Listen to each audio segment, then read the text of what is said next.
In this tutorial, I'm going to show you how to quickly capitalize all letters in Google Sheets using a simple formula. Don't forget to like and subscribe for more quick tips. First, open your Google Sheet and locate the text you want to convert to uppercase. Now, click on an empty cell where you want the capitalized result to appear.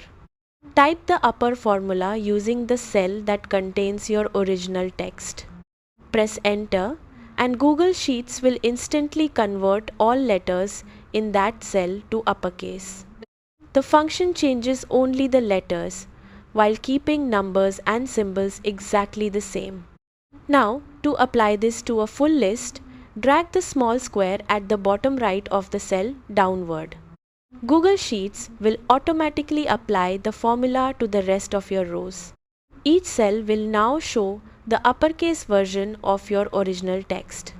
This method is perfect for cleaning up names, codes, or any messy text data.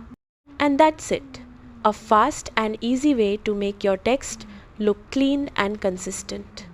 If this helped you, give it a like, drop a comment, and subscribe for more quick and practical tutorials.